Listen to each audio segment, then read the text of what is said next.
Hello and welcome to study norms. दोस्तों, आज हम स्टार्ट करने वाले हैं आपका फाइनेंस अकाउंट असिस्टेंट के लिए इकोनॉमिक्स। जैसे मैंने आपको वादा किया था, प्रॉमिस किया था कि मैं आपको फाइनेंस के लिए, इस आपकी रिक्रूटमेंट के लिए इकोनॉमिक्स का जो पोर्शन है वो सारा का सारा कवर करूंगा और यूट्यूब पे करूंगा, फ्री ऑफ कॉस्ट करूंगा। तो आपको मेरे सारे के सारे वीडियोस जो हैं इकोनॉमिक्स के यूट्यूब के ऊपर मिल जाएंगे, आप वहां से देख सकते हो। दोस्तों, आज हम जो पहला टॉपिक मैं स्टार्ट करने जा रहा हूं, क्योंकि ऑलरेडी मैंने आपको बहुत ज्यादा नायब तहसीलदार के लिए भी इकोनॉमिक्स जो है मैंने आपको पढ़ाया ही है, तो उससे ही आगे के जो टॉपिक्स हैं जो आपने पहले नहीं पढ़े होंगे, मैं स्टार्ट कर रहा हूं।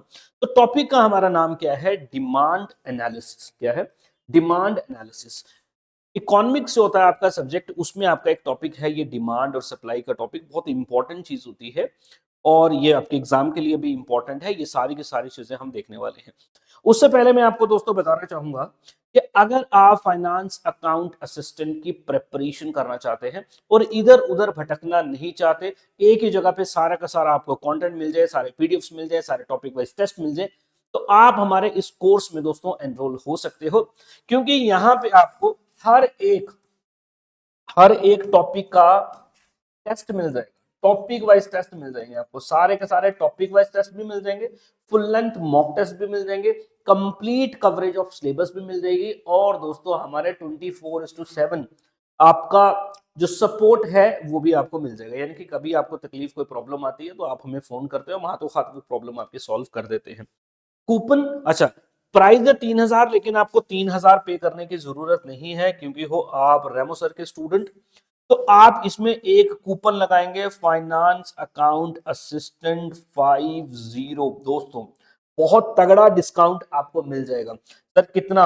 सीधा ही सीधा 50% का डिस्काउंट मिल जाएगा, यानी कि 1,500 में आपको ये कोर्स मिल जाएगा। हाँ, है ये लिमिटेड टाइम के लिए है, तो इसमें एनरोल आप जरूर कर लो, वेट मत करो अगर आपको प्रिपरेशन करनी है।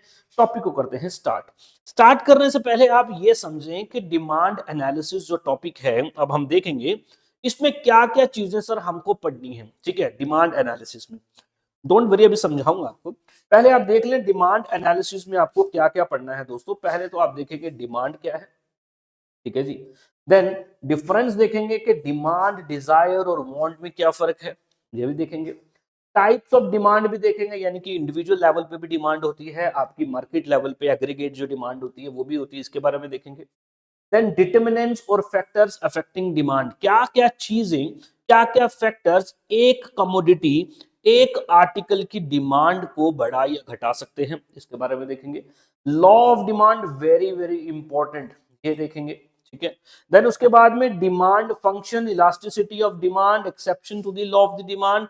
और इसी के साथ में एक टॉपिक और है, वो है आपका कर्व, डिमांड कर्व। दोस्तों, तो ये डिमांड कर्व भी देखेंगे दोस्तों, किस तरीके से बढ़ती है, घटती है, समझ रहे हैं? तो ये सारे के सारे टॉपिक्स आपको पढ़ने हैं। आज हम देखेंगे डिमांड क्या है और कौन कौन से डिफरेंट फैक्टर्स हैं जो एक कम्युनिटी की डिमांड को अफेक्ट करता है।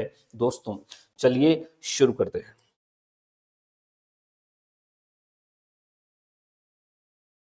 डिमांड, दोस्तों समझना, डिमांड का मतलब समझे दोस्तों क्या है।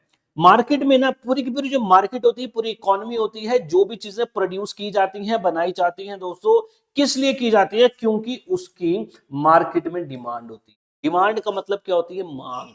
लेकिन इकोनॉमिक्स में डिमांड, जैसे आप छोटे बच्चे हो, आप क्या करते हो? आपके पेरेंट्स से डिमांड करते हो, किस चीज की डिमांड करते हो? बाइक की डिमांड करते हो, ठीक है, मोबाइल की डिमांड करते हो, बाकी सब चीजों की डिमांड करते हो। आप क्या कर रहे हो? डिमांड कर रहे हो। सर इकोनॉमिक्स में डिमांड क्या है? देखो, इकोनॉमिक्स में डिमांड अगर आप देखें तो क्या है, बोल रहे when a person is willing to buy. ठीक है, तो डिमांड का मतलब यहां पे पहली चीज है, person is willing to buy and person is able to buy. ठीक है, at given prices, at given. ठीक है, मतलब मार्केट में जो सामान बिक रहा है, अगर एक बंदा उसको खरीदना चाहता है और उसकी जेब में इतने पैसे भी हैं कि जितना उसका प्राइस चल रहा है उसको वो पे कर सकता है, तो यानी कि उस चीज की क्या है? डिमांड है। उस चीज की क्या है? डिमांड है। फॉर एग्जाम्पल के लिए लेट्स सपोज मैं चाहता हूं कि मेरे पास एक गाड़ी हो, गाड़ी कौन सी हो? डिफेंडर गाड़ी हो। ठीक है, अब वो डिफेंडर गाड़ी करोड़ों की है, तो मैं चाहता तो हूं कि भाई वो गाड़ी मेरे पास हो, क्या उसको मैं ले सकता हूं?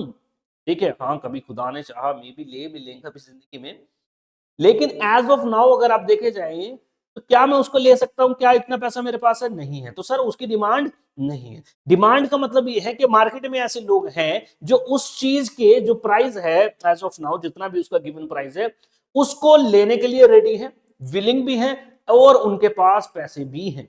ठीक है जी, they are able to buy, ठीक है, एट द प्रिवेलिंग प्राइसेस। इसको हम क्या बोलते हैं? डिमांड। ठीक है, डिमांड को और अच्छे से समझने के लिए आपको समझना है वर्ड डिजायर। डिजायर, जैसे मैंने आपको बोला, जैसे मैंने आपको बोल दिया कि मैं चाहता हूं कि भाई मेरे पास क्या आ जाए, गाड़ी आ जाए, फॉर एग्जांपल के लिए डिफेंडर। ठीक है जी, डिफेंडर गाड़ी मेरे पास आ जाए, तो ये क्या है? मेरी चाह है, मैं विश करता हूं कि ऐसा हो जाए, मैं विश करता हूं, तो इसको क्या बोलते हैं? डिजायर। इसको क्या बोलते हैं? डिजायर। डिजायर एक बड़ा टर्म है, समझ लो। अब डिजायर को और समझना, थोड़ा ध्यान से समझते जाना। डिजायर में भी दो चीजें आती हैं, डिजायर में भी दो चीज आती है।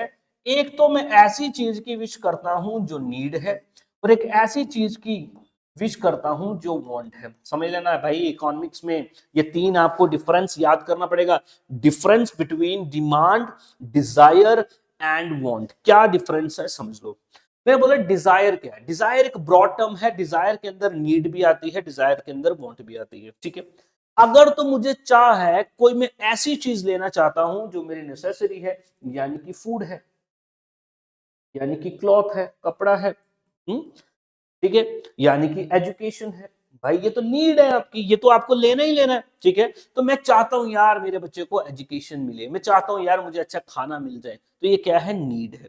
इसका उल्टा है आपका वांट, इसमें भी चाहना ही है। ठीक है, तो जो वांट है वो डिजायर के अंडर ही आता है, इसमें भी बंदा चाह ही रहा है, लेकिन वांट किसके लिए? नॉन असेंशियल के लिए होता है। किसके लिए होता है? नॉन असेंशियल के लिए। जैसे कि फॉर एग्जांपल के लिए मैंने एक कार की बात कर दी कि भाई मेरे पास एक कार होनी चाहिए, तो कार मेरी जो है एक वांट है। ठीक है, कार मेरी क्या है? एक वांट। तो समझ लेना, डिजायर में आप समझ लेना, उसको लेने की पॉसिबिलिटी ना के बराबर है, आप उसको ले ही नहीं सकते, वो डिजायर है, मेरी एक चाह है। ठीक है, डिजायर में जब लेने की पॉसिबिलिटी थोड़ी सी बन जाती है, समझ, थोड़ी सी पॉसिबिलिटी बन जाती है, मे भी आप उसको ले भी सकते हो और उसके लिए आप मेहनत भी करते हो, वो बनती है दोस्तों वांट। लेकिन ये वांट याद रखना हमेशा नॉन एसेंशियल होती है, अगर आप इसको नहीं भी लेंगे तो मरेंगे नहीं। बट नीड वो चीज है दोस्तों जो आपको चाहिए ही चाहिए, रोटी, कपड़ा, मकान, एजुकेशन, साफ पानी, वो सब चीजें क्या है? वो नीड है दोस्तों। ठीक है, तो लॉन्ग स्टोरी शॉर्ट में अगर आपको कर दूं, अच्छा अभी करता हूं, रुक जाओ, पहले ही आपसे मिले, नीड पता लग गया, डिजायर पता लग गया, तो एक टर्म आपको पता होनी चाहिए, डिजायर। डिजायर है सर मेरी एक विश, किसी भी चीज की मैं विश करता हूं वो डिजायर है। ठीक है जी सर, डिजायर के अंदर एक चीज होती है वांट। अगर मैं ऐसी चीज की विश कर रहा हूं जो कि नॉन एसेंशियल है, जिसकी मुझे जरूरत नहीं है, बट फिर भी मैं चाहता हूं मुझे मिल जाए, वो क्या है? वांट। सर तीसरी चीज आती है डिमांड। तीसरी चीज क्या आती है? डिमांड। सर इसकी मैं डिजायर भी करता हूं, मुझे चाह भी है मैं इसको लूं, सर इसको मैं ले भी सकता हूं, मैं एबल भी हूं। ठीक है, और सर इसको मैं लेने के लिए रेडी भी हूं। समझ रहे हो? तो ये क्या है? डिमांड। क्या है? डिमांड। मैं मार्केट में जाता हूं, मुझे एक बाइक लेनी है, मैं बाइक लेके आता हूं। ठीक है, अब मैं बाइक लेना भी चाहता हूं और मेरे पास उतने पैसे भी है कि बाइक को ले पा रहा हूं। ठीक है, तो वो क्या है? मेरी डिमांड है। तो डिमांड में आपको पता लग गया, डिजायर क्या है? डिजायर एक सिंपल चाह है। ठीक है, desire. Then comes want. Want का मतलब सर चाह है, लेकिन ऐसी चीज के लिए चाह है जो कि नॉन एसेंशियल है। सर जब मेरे पास उतने पैसे आ जाए तो मैं उसको ले भी पाऊं, तो अब वांट से ये क्या हो गया जी? अब वांट से ये बन गई हमारी क्या? डिमांड। और डिमांड जब आप मार्केट में पैसा लेके निकलते हो किसी चीज को खरीदने के लिए, तो वो आपकी क्या है? डिमांड है। आपकी इस डिमांड के लिए ही जो मार्केट वाले हैं वो प्रोडक्शन करते हैं, जो सप्लाई है वो सप्लाई आपके लिए बनाई जाती है। ठीक है, गाड़ियों की डिमांड है तो गाड़ी बनाई जा रही है, जिस चीज की डिमांड है वही चीज जो है आपके लिए बनाई जाएगी। चलिए, ठीक है, चलो, थोड़ा सा मे भी आपको पीछे थोड़ा शोर सुनाई दे रहा होगा, तो थोड़ा सा आप अवॉइड करें प्लीज उसको, क्योंकि थोड़ा सा काम चल रहा है हमारे स्टूडियो में। समझ गए? ये तीन बातें। चलिए सर, देख लीजिए, डिमांड, डिमांड समझ लें आप, डिमांड समझ लें, मीनिंग ऑफ डिमांड, डिमांड का मतलब क्या है? Demand is the quantity of a good, good का मतलब होता है कोई भी आइटम, कोई भी प्रोडक्ट, उसको गुड बोलते हैं, ठीक है। चलो जी, ठीक, quantity of a product, quantity मतलब आप कितना ले रहे हो, एक ले रहे हो, दो ले रहे हो, तीन ले रहे हो, ठीक है, quantity of product that consumers are willing, consumer मतलब आप जैसे लोग जो है चीजों को कंज्यूम कर रहे हैं, खरीद रहे हैं, ये विलिंग भी हैं, ये चाहते भी हैं उसको खरीदना, एंड एबल भी हैं, यानी कि इनके पास वो पैसे भी हैं खरीदने के लिए, to purchase at various prices, various price मतलब अलग अलग प्राइजेस पे, अलग अलग चीजें अलग अलग प्राइजेस पे बिकती हैं, नहीं वही various prices during a given time, यानी जिस टाइम पे आज 2025 है तो आपकी डिमांड अलग है, तो मे भी 2030 में आपकी डिमांड अलग है, आज आपकी डिमांड कार की है, बाइक की है, तो मे भी 5 साल के बाद कार की हो सकती है या घर की हो सकती है, ठीक है। तो डिमांड का मतलब आप याद रखना, डिमांड में विलिंगनेस भी है एंड एबिलिटी भी है, विलिंगनेस भी है एंड एबिलिटी भी है, तो मीनिंग ऑफ डिमांड समझो। तब डिमांड एनालिसिस क्या हुआ फिर? डिमांड एनालिसिस, डिमांड तो समझ आ गया ना, बोलते हैं जी डिमांड एनालिसिस आपको बताता है रिलेशन, किस चीज का रिलेशन समझना, कि सर एक चीज की डिमांड पे क्या असर पड़ेगा अगर उसका प्राइस ऊपर नीचे होगा, या कुछ और चीजें या उसके फैक्टर्स में चेंजेस आएंगी।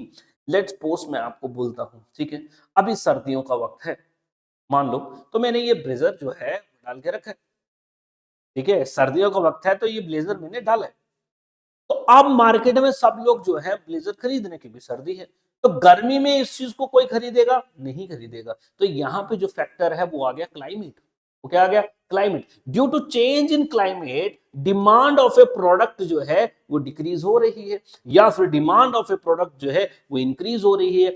इस चेंजेस को किस में हम पढ़ते हैं? एनालिसिस में, डिमांड एनालिसिस। समझ लें क्या लिखा है, डिमांड एनालिसिस स्टडीज, क्या स्टडी करती है? How price and other factors, जैसे मैंने बता दिया आपको, मैं पढ़ाऊंगा अभी फैक्टर्स क्या हैं, जैसे कि क्लाइमेट एक फैक्टर है, कैसे एक कमोडिटी का प्राइस या फिर उससे जुड़े हुए बाकी फैक्टर्स अफेक्ट करेंगे किसको? Volume of a product consumers are willing to buy, volume of a product मतलब कितनी चीजें वो खरीद रहे हैं एट ए गिवन प्राइस पे, जो वो खरीदना चाहते हैं। तो जब वो चेंजेस होंगी उसकी डिमांड में भी चेंजेस आएगी, इसी को स्टडी करते हैं डिमांड एनालिसिस में, ठीक है। डिमांड एनालिसिस एग्जामिन्स, ये एग्जामिन करता है, ये जांच करता है how consumer choices are impacted by the price, income preference and the market conditions. इसमें आपको ये पता लगता है कैसे प्राइस में चेंज आने से, ठीक है, कैसे लोगों की इनकम में चेंज आने से, प्रेफरेंसेस में चेंज। इनकम का मतलब ये है मेरे दोस्त, मान लो आज अगर मैं महीने का 10,000 रुपए कमाता हूं, तो मैं जो चीजें आपकी डिमांड करता हूं, अब जब मैं 1 लाख रुपए कमाना शुरू करूंगा तो मेरी डिमांड बढ़ेंगी कि नहीं बढ़ेंगी? सर बढ़ेंगी। सर मैं बेटर प्रोडक्ट्स खरीदने की कोशिश करूंगा, करूंगा। सर आज अगर मैं बाइक से चलता हूं तो मैं भी कार लेने की कोशिश करूंगा, करूंगा। तो मेरी इनकम चेंज होगी, चीजों के प्राइस चेंज होंगे, चीजों के प्राइस चेंज होने का मतलब ये है, फॉर एग्जाम्पल के लिए अगर आज एक बाइक जो है वो 1 लाख की आ रही है, कल वही बाइक 50,000 की होगी, तो लोग जो है बाइक को ज्यादा खरीदना शुरू करेंगे, सर बिल्कुल करेंगे। तो जब चेंज आएगा प्राइस में, चेंज आएगा इनकम में, लोगों के प्रेफरेंसेस में, प्रेफरेंस मतलब पसंद नापसंद में चेंज आएगा, मार्केट की कंडीशंस में, ठीक है। तो वो किस तरीके से इंपैक्ट करेगा लोगों की चॉइसेस को, लोगों की डिमांड करने की कैपेसिटी को, उसी एग्जामिन करते हैं, ठीक है जी। चलो जी, it investigates the way consumer behaviour react, consumer behaviour का मतलब ये है जब इन सब चेंजेस में आते हैं तो डिमांड ऑफ ए प्रोडक्ट जो है वो चेंज होती है, इसी को बोलते हैं कंज्यूमर बिहेवियर, ठीक है। चलो जी, to a price changes making it easier to draw demand curve that showcase the quantity demanded at the varying prices। छोड़ दें इसको, आप समझ गए आप, ठीक है। सर डिमांड एनालिसिस में क्या होता है? सर डिमांड एनालिसिस में हम स्टडी करते हैं कि कैसे prices along with other factors change होने पे एक कमोडिटी का डिमांड बढ़ सकता है और घट सकता है, इसको एग्जामिनेशन करते हैं, इसका एग्जामिन करते हैं, इसी को डिमांड एनालिसिस बोलते हैं। तो डिमांड एनालिसिस क्या होता है पता लग गया, सर डिमांड क्या होता है ये भी पता लग गया। चलिए सर, अब अच्छा ये मैंने आपको बता दिया, ठीक है। ये desire, desire is the broader term encompasses both wants और नीड्स। डिजायर में वांट्स भी आती हैं, नीड्स भी आती हैं। वांट क्या है, बड़ा बेसिक ह्यूमन क्रेविंग है, ये डिजायर है, हम करते हैं, कुछ चीज की चाह हमें होती है, ये क्या होता है, नॉन असेंशियल चीज होती है, नॉट असेंशियल। और डिमांड मैंने आपको बता दिया क्या है, आपको पता ही है। चलिए जी, अब दोस्तों वेरी वेरी इंपॉर्टेंट, यहां से आपका क्वेश्चन पूछे जाने की पॉसिबिलिटी है। क्या है sir? Determinants of demand. Determinants, determinants का मतलब है तय करने वाले। क्या है? तय करने वाले। यानी कि ऐसा क्या हो, किसी चीज में चेंज आने से अगर एक कंज्यूमर या फिर एक आपकी कम्युनिटी की डिमांड में इफेक्ट आएगा, ठीक है, उन फैक्टर्स को ही बोलते हैं क्या? डिटर्मिनेंट। मतलब ये सर, आज मेरी इनकम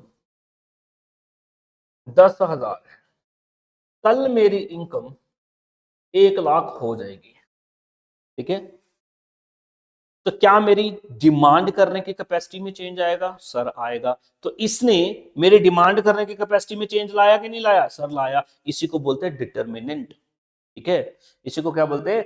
डिटर्मिनेंट, ठीक है। फैक्टर्स भी बोल सकते हैं, डिटर्मिनेंट भी बोल सकते हैं, डिटर डिटर डिटर्मिनेंट्स भी बोल सकते हैं, फैक्टर्स भी बोल सकते हैं और डिटर्मिनेंट्स भी बोल सकते हैं। तो आप याद कर लें, ठीक है, फैक्टर्स एंड डिटर्मिनेंट्स। अब वन बाय वन इसको पढ़ाते रहेंगे, ये मैं आपको समझा दूंगा, इसकी जो थ्योरी है आपके नोट में आपको मिल जाएगी। मैं आपको दिखा देता हूं इसके नोट किस तरीके से, देख ले। वेट, जैसे कि आप ये देख लें, ठीक है, इस तरीके से दोस्तों ये आपको नोट जो है आपके पेड जो पीडीएफ्स हैं, जो आपका कोर्स है, उसमें आपको मिल जाएगा। ये देख लें पूरा इस तरीके से, demand analysis, meaning, function and loss. Demand analysis क्या है, मीनिंग ऑफ डिमांड क्या है, उनका डिफरेंस क्या है, ठीक है, फैक्टर्स इन्फ्लुएंसिंग डिमांड क्या है, ये पूरी से सब बातें मैंने लिखी हुई हैं। अभी आपको समझने पे ध्यान देना है, ये आपको कोर्स में मिल जाएगा। चलिए स्टार्ट करते हैं। नंबर 1 है price of a commodity. Commodity का मतलब गुड, मतलब प्रोडक्ट। देखो लॉ ऑफ द डिमांड जब आप पढ़ोगे ना, डिमांड लॉ क्या बोलता है, बड़ा यूजुअल जनरल बात है, ये जनरल बात है, अगर चीजों का प्राइस या फिर किसी एक कमोडिटी का प्राइस बढ़ रहा है तो उसकी डिमांड जो है वो घटना स्टार्ट होगी, ठीक है। किसी का प्राइस अगर ज्यादा बढ़ रहा है तो उसकी डिमांड जो है घटना स्टार्ट होगी। मतलब ये, अगर गाड़ियों के प्राइसेस बढ़ते जा रहे हैं, बढ़ते जा रहे हैं, लेट्स सपोज बढ़ते जा रहे हैं, उसमें और भी कई सारे फैक्टर्स आते हैं, बाकी सब चीजों को कांस्टेंट कर लेना है आपने, ठीक है। फिर ये नहीं बोलोगे सर हाँ जी लोन भी ले सकते हैं, ये ले सकते हैं, इसमें आपको मान के चलना पड़ता है, एज्यूम करना पड़ता है, ठीक है, एज्यूम करना पड़ता है। डिमांड लॉ में आप अच्छे से पढ़ोगे, ठीक है, बड़ी सिंपल सी बात है, समझो। The price of the community, price of the community, price of the community ये बोलता है if the price increases, if the price increases demand decreases, ठीक है, और इसका उल्टा if the price decreases demand increases, ठीक है। अब ये डिपेंड भी करता है कौन कौन सी आइटम है। फॉर एग्जांपल कभी कभी लग्जरी आइटम्स होती हैं, तो लग्जरी आइटम इसीलिए ली जाती है क्योंकि वो महंगी है, वहां पे ये लॉ काम नहीं करता। असेंशियल आइटम्स पे ये लॉ काम नहीं करता। असेंशियल आइटम मतलब नमक है, फॉर एग्जांपल के लिए नमक है, ठीक है, अब नमक आपको जितना डालना उतना ही डालना है, वो चाहे 20 रुपए का मिले चाहे वो 100 रुपए का मिले, अगर 100 रुपए का मिलेगा तभी भी आप नमक लोगे ही लोगे। और अगर आपका एक बैग लगता है ना एक हफ्ते में या एक महीने में, तो एक ही बैग लोगे आप, 10 बैग लेके नहीं बैठोगे। मेडिसिन, बीमार होते दवाई खाते हो, वो सस्ती हो महंगी हो, आपको जितनी दवाई लेनी है आप उतनी ही दवाई लोगे, तो डिमांड में कोई फर्क नहीं आएगा, ठीक है। वो क्या होता है, डिफरेंट तरीके के गुड्स होते हैं, वो मैं भी आपको पढ़ाऊंगा, लेकिन यूजुअल सर्कमस्टांसेस में ये होता है, अगर किसी के प्राइसेस बढ़ रहे हैं तो उसकी डिमांड जो है वो घटना स्टार्ट हो जाती है। बड़ी सिंपल सी बात है, ठीक है। चलिए जी, दूसरा है price of related goods. Price of related goods very important, ये बड़ा अच्छा, बड़ा अच्छा, प्राइस ऑफ रिलेटेड गुड्स। आप जिस चीज की डिमांड करते हो या जो चीज आप चाहते हो, अगर उससे जुड़ी हुई चीज रिलेटेड गुड जो है उससे, उसका अगर प्राइस बढ़ेगा तो दोस्तों आप देखेंगे जो दूसरी जो प्राइस आपका गुड है उसका भी प्राइस में चेंजेस आ जाएगी, ठीक है। रुको मैं आपको बताता हूं, इसको बाद में एक्सप्लेन करके बताता हूं। अच्छा पहले आप ये समझिए, income of the consumer. Income of the consumer very easy, very easy. जैसे जैसे आपकी इनकम बढ़ेगी आपकी चीजों की डिमांड करने की कैपेसिटी बढ़ेगी, आप चीजों को ज्यादा डिमांड करोगे, ठीक है। If person is earning more he will demand more. If he is earning less, he or she will demand less. बड़ी सिंपल सी बात है। जो बंदा मान लो जी पहले 20,000 रुपए कमाता है, तो वो बंदा बेचारा बाइक से चलेगा या साइकिल से चलेगा। जब वही बंदा 1 लाख रुपए कमाएगा तो वो बंदा कार की डिमांड करेगा, कार और ज्यादा पैसा कमाएगा तो अपने लिए एक नया घर बनाएगा। तो जितना ज्यादा पैसा होगा उतनी ज्यादा डिमांड होगी दोस्तों। Income of the consumer, more income more demand, ठीक है। Consumer testis and preferences, consumers testis and preferences का मतलब क्या है भाई? कंज्यूमर टेस्ट, प्रेफरेंस मतलब चॉइस। भाई अगर लोगों में एक पर्टिकुलर चीज को लेके वो पसंद है चीज, तो उसकी डिमांड बढ़ेगी। पसंद नहीं है तो उसकी डिमांड नहीं बढ़ेगी। फॉर एग्जाम्पल के लिए आज के मॉडर्न डेज में आपने ये देख लिया कि बड़े सारे लोग जो है उनका टेस्ट डेवलप हो रहा है और सारे के सारे लोग जो है वो आईफोन की तरफ जा रहे हैं, वो ले रहे। अब उनको टेस्ट है भाई उससे, ठीक है। अब फॉर एग्जाम्पल के लिए अगर मान लो खाने की भी बात कर लो, तो मेरे को पिज्जा पसंद है तो मैं पिज्जे की ही डिमांड करूंगा, ठीक है। और या फिर मेरे को मान लो जी कुछ और वेज पसंद है या नॉन वेज पसंद है, व्हाटएवर जो मुझे पसंद है मैं उसी की डिमांड करता हूं। तो डिमांड बड़ा इस बात पे भी डिपेंड करता है कंज्यूमर की टेस्ट और उसकी प्रेफरेंसेस क्या है। टेस्ट, अब टेस्ट की बात समझ लो। टेस्ट का मतलब ये है कि भाई खाने पीने, दूसरा भी आप समझ सकते हो। फॉर एग्जांपल के लिए मेरे को टाटा की गाड़ी पसंद है, भाई ज्यादा सेफ्टी होती तो टाटा की गाड़ी की मैं डिमांड करूंगा। The consumer taste and preferences. दूसरा consumers expectations, very important point और इसको बड़े ध्यान से समझे। Consumers expectation, consumer expectation, expectations का मतलब क्या है? जब आप एक्सपेक्ट करते हैं कुछ, ठीक है जी, जब आप किसी चीज का अंदाजा लगाते हैं, अनुमान लगाते हैं कि फ्यूचर में ऐसा होगा। मैं एग्जांपल देता हूं। लेट्स सपोज आज मान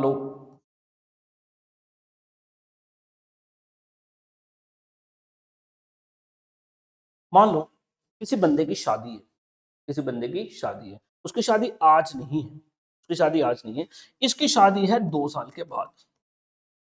इसकी शादी क्या है? 2 साल के बाद है।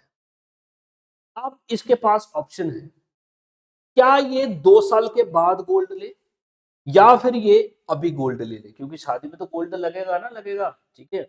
अब अगर ये बंदा एक्सपेक्ट करेगा कि भाई फ्यूचर में गोल्ड के रेट्स बढ़ेंगे, तो अगर इसने एक्सपेक्ट कर लिया फ्यूचर में गोल्ड के रेट्स बढ़ेंगे, तो ये प्रेजेंट टाइम में ही गोल्ड की डिमांड करेगा, ये गोल्ड पहले ही खरीद लेगा, ठीक है। और अगर इसको ऐसा लगा कि फ्यूचर में इसके प्राइसेस घटेंगे, तो ये बंदा वेट करेगा। मेरी बात समझ रहे हो आप? लेट्स सपोज अब आपको पता लग जाए कि गवर्नमेंट जो है जीएसटी में और गिरावट लाएगी, तो आप अगर कोई महंगी चीज खरीद रहे हो तो आप वेट कर लोगे। तो आपकी जो एक्सपेक्टेशंस हैं वो भी चीजों की डिमांड को बढ़ा और घटा सकती है, ठीक है जी। एक्सपेक्टेशन, सिंपल सिंपल, ठीक है। डन हो गया? ये बात समझ आ गई आपको? बिल्कुल आ गई होगी। एक्सपेक्टेशन, फ्यूचर में क्या होगा, यही, ठीक है। अगर आप एक्सपेक्ट करते हो फ्यूचर में इस चीज की कमी होगी, तो आप उसको आज ही ले लोगे, आप उसको आज ही ले लोगे। फॉर एग्जाम्पल के लिए लेट्स सपोज, जैसे भाई मैंने शादी की बात की, आपको पता है कि मेरी शादी अगर 1 साल के बाद है या 2 साल के बाद है, तो इसके लिए रिसोर्ट जो है वो आपको आज ही बुक करना है, क्योंकि आपको पता फ्यूचर में ये मिले ना मिले बुकिंग हो जाएगी। तो आप आज ही इसको बुक करोगे कि नहीं करोगे? जी हाँ सर, इसको आज ही बुक करेंगे। तो ये क्या है? फ्यूचर एक्सपेक्टेशन है, समझ गए? फ्यूचर एक्सपेक्टेशन भी डिसाइड करती है एक प्रोडक्ट की डिमांड क्या होगी। ये भी एक इंपॉर्टेंट डिटरमिनेंट है। ये हो गया आपका कंज्यूमर एक्सपेक्टेशन। दूसरा है डेमोन्स्ट्रेशन इफेक्ट। ये बड़ी खास चीज है, ये बड़ी खास चीज है। डेमोन्स्ट्रेशन इफेक्ट का मतलब क्या होता है? डेमोन्स्ट्रेशन का मतलब दिखावा का इफेक्ट। दिखावा दोस्तों आज बड़ा मॉडर्न डे में ये बड़ा चलता है आजकल, ठीक है। क्या है भाई? फॉर एग्जांपल के लिए मेरे पास, मेरे पड़ोसी के पास कार है, तो मेरे को भी दिखाना है उसको कि भाई मेरे पास भी कार है। तो मैं क्या करूंगा जी? कार की डिमांड करूंगा। ऑल तो मेरी हैसियत नहीं होगी इसको लेने की, लेकिन मैं क्या करूंगा? उसकी डिमांड करूंगा। तो मेरी बात, लेट्स सपोज जैसे कि आईफोन है, वो बड़ा महंगा फोन आता है, कोई लाखों रुपए का फोन है वो, लेट्स सपोज। तो वो बंदा जो 12,000 15,000 रुपए भी कमा रहा है महीने का, वो भी उसको लेने की कोशिश कर रहा है, क्योंकि ये क्या है? इसको बोलते हैं डेमोन्स्ट्रेशन इफेक्ट। आपको डेमोन्स्ट्रेट करना है, आपको दिखावा करना है, ठीक है। तो दिखावे के चक्कर में भी चीजों की डिमांड जो है वो बढ़ती और घटती है, समझ रहे हैं? चलिए जी, डेमोन्स्ट्रेटिव इफेक्ट समझ आ गया? आ गया। Sir distribution of income, distribution of income. Distribution of income का मतलब समझें, एक इकोनॉमी में जो इनकम है, जो पैसा है, वो किस तरीके से बढ़ता है। मान लो जैसे इंडिया की बात कर ले, इंडिया का अगर 100% पैसा है, उसमें से आप सबको पता है कि 90% पैसा जो है वो 10% लोगों के पास है, और सिर्फ 10% पैसा ही बाकी के 90% लोगों के पास है। तो इनकम जो है आपकी अनइक्वल डिस्ट्रीब्यूशन इसका हो जाएगा, इक्वल डिस्ट्रीब्यूशन नहीं है। ठीक है, इक्वल डिस्ट्रीब्यूशन नहीं है। तो जब ऐसा होगा, इन लोगों के पास ही 90% पैसा है, यानी कि ज्यादा पैसे वाले कितने लोग हैं, कम लोग हैं, तो लग्जरी आइटम की जो डिमांड होगी वो कम होगी, क्योंकि 10% ही तो है। तो 10% ही लोग जो है बड़ी बड़ी महंगी चीजें खरीदेंगे, लग्जरी आइटम्स खरीदेंगे, जैसे कि सुपर कार्स हो गई आपकी। ठीक है, ये हो गया। लेट्स सपोज अगर ये होता कि 90% पैसा जो है 50% लोगों के पास होता हमारे देश के, मान लो 75 करोड़ लोग अमीर होते, बहुत ज्यादा अमीर होते, तो लग्जरी जो आइटम्स थी, महंगी महंगी चीजों की जो डिमांड होनी थी, वो 50% तक होनी थी। मेरी बात समझ रहे हैं आप? याद रखना ये, ठीक है।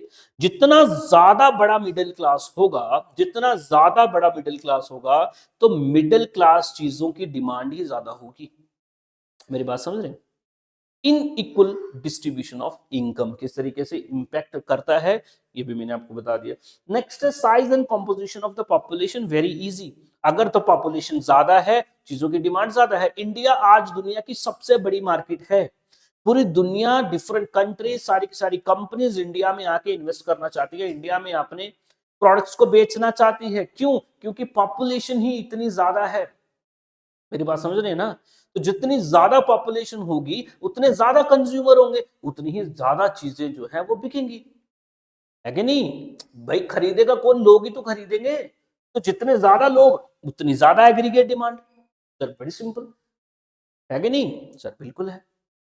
अब सर इसको समझो, price of the related goods. देखो, दो तरीके की रिलेटेड गुड्स होती है। रिलेटेड गुड्स दो तरीके की होती है दोस्त, समझना। रिलेटेड गुड्स दो तरीके की,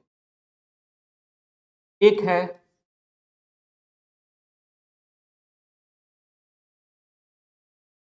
कॉम्प्लीमेंट्री गुड्स, दूसरा है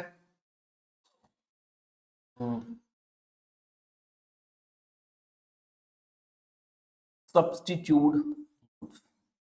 सब्स्टिट्यूट्स का मतलब होता है ऑल्टरनेटिव, और कॉम्प्लीमेंट्री का मतलब होता है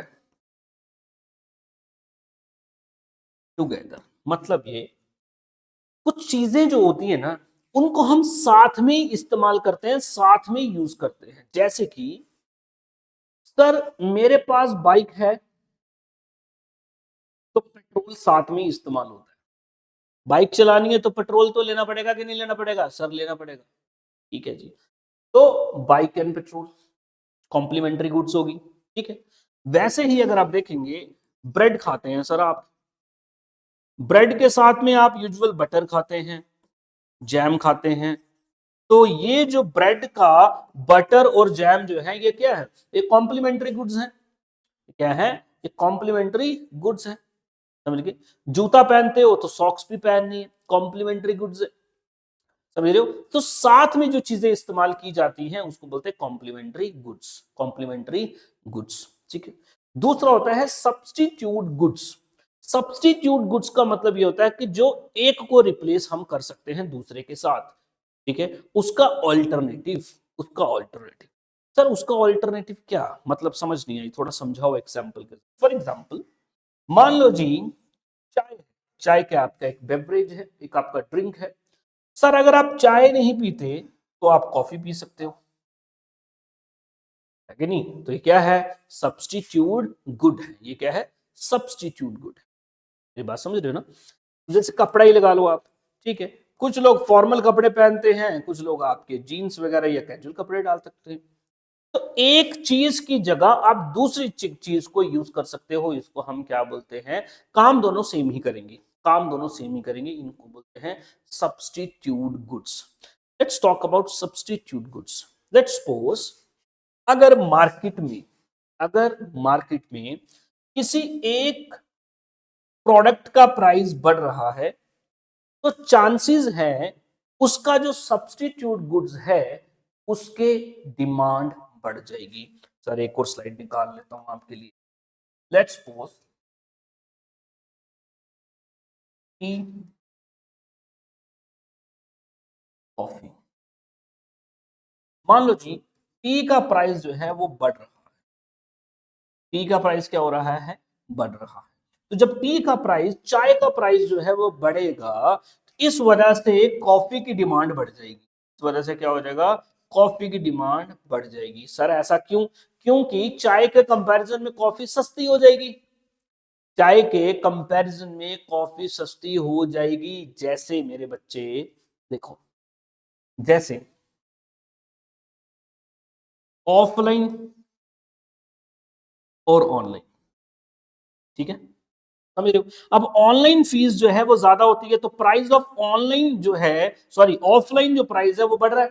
तो जब एक इसका प्राइस बढ़ रहा है तो इसी का सब्स्टिट्यूट क्या है जी? आप ऑफलाइन नहीं पढ़ोगे तो ऑनलाइन तो पढ़ ही सकते हो ना। अब आप पढ़ ही रहे हो ऑनलाइन, तो सर ऑनलाइन की डिमांड क्या हो जाएगी? बढ़ जाएगी। ऑनलाइन की डिमांड क्या हो जाएगी? बढ़ जाएगी। और लेट्स सपोज अब ऑनलाइन के प्राइसेस बहुत ज्यादा बढ़ गए तो आप बोलेंगे जी बराबर बराबर ही हो गई, तो इससे अच्छा तो मैं ऑफलाइन ही पढ़ दूं। तो जब एक प्रोडक्ट के प्राइस में चेंज आएगा, वो प्राइस बढ़ेगा या घटेगा, तो उसके सब्स्टिट्यूट पे भी इफेक्ट पड़ेगा। यूजुअल क्या होता है, अगर ए कमोडिटी का प्राइस बढ़ेगा तो बी जो सब्स्टिट्यूट है उसकी डिमांड बढ़ जाएगी क्योंकि ये सस्ता हो जाएगा इसके कंपैरिजन में। तो स्टेटमेंट आपसे पूछेगा, बोलेगा if the prices of A substitute good increases, what will happen to the other substitute good? आप क्या बोलोगे सर? इसकी डिमांड बढ़ जाएगी क्योंकि ये कंपैरेटिवली चीपर लगने लगेगा। समझ आ गया सर? समझ आ गया। सब्स्टिट्यूट। दूसरा जो गुड है वो है कॉम्प्लीमेंट्री। वो क्या है?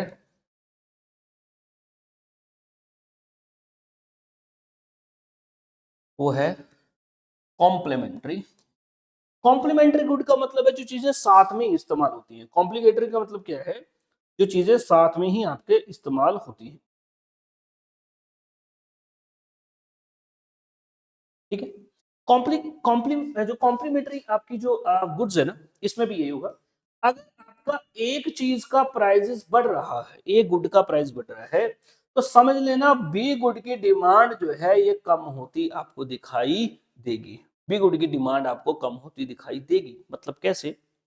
सर मान लो अगर आपके जो फ्यूल्स है, पेट्रोल है, गैसोलीन आपका मतलब डीजल है, अगर इनके प्राइसेस बहुत ज्यादा बढ़ रहे हैं, ठीक है, तो आप देखोगे जो कार्स हैं इनकी जो डिमांड है यही कम हो जाएगी। भाई कौन इतना महंगा पेट्रोल डालेगा? कौन इतना महंगा पेट्रोल डालेगा? तो जब इतना महंगा पेट्रोल नहीं डाल पाएंगे तो इसकी डिमांड क्या हो जाएगी? कम हो जाएगी दोस्तों। समझ रहे हो? और अगर इनके प्राइसेस कम हो जाएंगे तो इनकी डिमांड भी बढ़ जाएगी दोस्तों। इनकी डिमांड भी क्या हो जाएगी? बढ़ जाएगी। मेरी बात समझ रहे हैं आप? बड़ा सिंपल है, ठीक है। तो कॉम्प्लीमेंट्री गुड्स, जब एक गुड के प्राइस में चेंज आएगा वो दूसरे गुड गुड की डिमांड में वो इंक्रीज भी कर सकता है, डिक्रीज भी कर सकता है दोस्तों। समझ रहे हो ना? बिल्कुल जी। चलिए जी, तो ये रिलेटेड गुड्स आपको समझ आ गया। दो तरीके के गुड्स होते हैं रिलेटेड, एक तो कॉम्प्लीमेंट्री जो कि साथ में होता है, और दूसरा जो है दोस्तों वो है आपका सब्स्टिट्यूट गुड्स। सब्स्टिट्यूट गुड्स के प्राइस एक के बढ़ेगा तो डिमांड दूसरे की बढ़ जाएगी दोस्तों, ठीक है जी। और इसमें क्या होता है, अगर एक की अगर प्राइस बढ़ रही है तो दूसरे की डिमांड घट जाएगी। समझ रहे हो? दूसरे की डिमांड क्या हो जाएगी? घट जाएगी। इसको भी ये समझ लेना दोस्तों, ठीक है। इसको यूजुअल हम इस तरीके से बोलते हैं, एक को बोलते हैं इनवर्स रिलेशन, ठीक है, एक बोलते हैं इनवर्स रिलेशन, एक होता है आपका डायरेक्ट रिलेशन। इनवर्स रिलेशन का मतलब हो गया दोस्तों उल्टा। इनवर्स का मतलब क्या होता है? उल्टा। अगर प्राइस बढ़े तो डिमांड घटे, इनवर्स। और डायरेक्ट होता है सेम, अगर प्राइस बढ़े तो डिमांड भी बढ़े। सर ऐसा भी होता है क्या? सर ऐसा भी होता है कि सर प्राइस बढ़ेगा डिमांड भी बढ़ेगी? जी हाँ, ऐसा भी होता है। ये किस केस में होता है? ये होता है लग्जरीज केस में। किसके केस में होता है? LUXURY, लग्जरीज के केस में। फॉर एग्जाम्पल के लिए जो लग्जरी चीजें होती है ना, ये एक सिंबल की तरह होती है। सिंबल मतलब एक स्टेटस सिंबल होता है। फॉर एग्जाम्पल के लिए दोज हु यूज आईफोन, अब लोगों को, कईयों को जिनके पास तो है, चलो पैसा बढ़िया है वो तो रखते हैं, कई बंदे ऐसे देखे हैं, मैंने भी देखे हैं, जिनके पास इतनी फाइनेंशियल स्ट्रॉन्ग बेस नहीं होता है, वो इतना अफोर्ड भी नहीं कर सकते, लेकिन वो आईफोन को इसीलिए ले रहे हैं क्योंकि ये महंगी चीज है, क्योंकि ये महंगी चीज है, क्योंकि जिसको अगर फलान बंदे को पता लगे यार इसके पास आईफोन है तो बड़ी टॉर बन जाएगी। जैसे कि आपके बड़े एक्सपेंसिव मैटिंग्स होती हैं घर पे, ठीक है, वो बड़े बड़े जो झूमर होते हैं वो इसीलिए लिए जाते हैं क्योंकि वो एक्सपेंसिव चीज है। लग्जरी आइटम जो होती है ना दोस्तों, उसमें ये चीज काम नहीं करती, उसमें इनवर्स रिलेशन ना होकर डायरेक्ट रिलेशन होता है। इनवर्स रिलेशन ना होकर क्या होता है, डायरेक्ट रिलेशन होता है दोस्तों, याद रख लेना, ठीक है। तो सब जगह ये इंप्लीमेंट नहीं होता, inverse relation and direct relation, ठीक है। तो सब्स्टिट्यूट गुड्स में क्या होता है, सब्स्टिट्यूट गुड्स में रिलेशन कैसा होता है, इनवर्स होता है सर। अगर एक का प्राइस बढ़ेगा दूसरे की डिमांड, एक का प्राइस बढ़ेगा दूसरे की डिमांड जो हो जाएगी बढ़ जाएगी, वो डायरेक्ट हो गया, सॉरी, ठीक है। और कॉम्प्लीमेंट्री में दोस्तों क्या होता है आपका, इनवर्स हो जाएगा, समझ गए। एक का प्राइस बढ़ेगा दूसरे की डिमांड जो है आपकी घटना स्टार्ट हो जाएगी, समझ गए। मतलब पेट्रोल बढ़ेगा तो व्हीकल्स की डिमांड जो है वो घटेगी ना। इसको ध्यान से, अगर आपको ये चीजें समझ नहीं आ रही, वीडियो को दोबारा से देखिएगा, आपको ये समझ आएगा इनवर्स क्या है। और बाकी जब हम आहिस्ते आहिस्ते आप आगे चलते जाओगे, जब डिमांड लॉ आपको पढ़ाऊंगा, डिमांड कर्व आपको पढ़ाऊंगा, ये सारी बातें आपको समझ आ जाएंगी, डोंट वरी, ठीक है। चलिए जी, तो ये सारे के सारे पॉइंट्स देख लिए हमने। नेक्स्ट कुछ और है, अगला है जी climatic factors, very easy. Climatic factors, भाई क्लाइमेट का भी इंपैक्ट होता है किसी चीज की डिमांड पे। फॉर एग्जांपल मैंने आपको शुरुआत में ये ब्लेजर की एग्जांपल दी, सर्दी में ब्लेजर्स की डिमांड बढ़ जाएगी, गर्मी में घट जाएगी, ठीक है जी। सर्दी में हीटर्स की डिमांड बढ़ जाएगी, सर्दी में हीटर्स की डिमांड जो है बढ़ जाएगी, सर्दी में ब्लैंकेट्स की डिमांड जो है वो बढ़ जाएगी, ठीक है। गर्मी में एसी की डिमांड बढ़ जाएगी, रेफ्रिजरेटर की डिमांड बढ़ जाएगी, सिंपल। तो क्लाइमेट चेंज होगा जैसे जैसे चीजों की डिमांड भी बढ़ेगी और घटेगी। गवर्नमेंट पॉलिसी, गवर्नमेंट पॉलिसी का मतलब है, मोस्ट इंपॉर्टेंट चीज जो है वो है टैक्सेशन। क्या है, टैक्सेशन। टैक्सेशन से यहाँ पे ये मतलब है हमारा कि अगर सरकार चीजों पे ज्यादा टैक्सेशन करेगी तो वो चीज महंगी हो जाएगी, तो महंगी हो जाएगी तो सामान जो है कम बिकेगा, डिमांड कम होगा। अभी सरकार ने जीएसटी 2.0 जो है वो लेके आई, बड़े सारे प्रोडक्ट्स में ऐसा हुआ, 18% जो जीएसटी था उसको कम करके 12% कर दिया, उसको कम करके क्या कर दिया, 12% कर दिया। तो मान लो अगर कई गाड़ियां होंगी, फॉर एग्जांपल के लिए अगर 10 लाख की गाड़ी है, ठीक है, कोई गाड़ी आपकी 10 लाख की है, तो पहले आपको इस 10 लाख पे 1,80,000 रुपए टैक्स देना पड़ रहा था, ठीक है। अब आपको कितना है, 1,20,000 रुपए टैक्स देना पड़ेगा, यानी कि आपका 60,000 रुपए यहाँ पे क्या है, बच रहा है, ठीक है, बच रहा है। तो वैसे ही आप इमेजिन कर लें, और महंगी गाड़ी है तो और पैसा बचेगा, ठीक। तो आपकी गवर्नमेंट की पॉलिसीज भी डिसाइड करेंगी कि चीजों की डिमांड बढ़ेगी या घटेगी, और इसमें मेन पॉलिसी में क्या है, टैक्सेशन है। दोस्तों ये थे हमारे इकोनॉमिक्स की demand and what are the different determinants, what are the different factors. Video अच्छी लगी लाइक करके जाना है, कमेंट आपका जरूर छोड़ के जाना है, आपके कमेंट्स आपके लाइक्स ही डिसाइड करेंगे कि आपको YouTube पे मैं पढ़ाने वाला हूं कि नहीं पढ़ाने वाला हूं। अदरवाइज फिर मेरा दिल टूटेगा, मुझे मजा नहीं आएगा पढ़ाने का दोस्तों। तो आपने इसको जम के लाइक करना, प्यार मोहब्बत आपकी बनाए रखनी है, दोस्तों के साथ शेयर करना है दोस्तों। और आपको अगर अच्छा लगता है हमारे प्लेटफॉर्म से पढ़ना, अगर आपके लिए हेल्पफुल हम साबित है, गूगल पे जाके प्लीज हमें आप रिव्यू डालिए, आपके रिव्यूज हमारे लिए बहुत ज्यादा मैटर करते हैं, इवन आप हमारे लिए बहुत ज्यादा मैटर करते हो। बाकी आप कूपन जरूर लगाएं, कूपन का बेनिफिट जरूर उठाएं, ठीक है। कूपन मैंने लिख दिया आपको FAA50 फाइनेंस अकाउंट असिस्टेंट 50, इसमें आप लगा ले तो आपको 50% का डिस्काउंट, भाई 50% बहुत ज्यादा होता है, ठीक है। चलिए जी, कमेंट्स आपके चाहिए, आपके कमेंट्स का इंतजार रहेगा। Thank you very much, have a nice day, मिलते हैं आपसे अपने नेक्स्ट लेक्चर में, थैंक यू।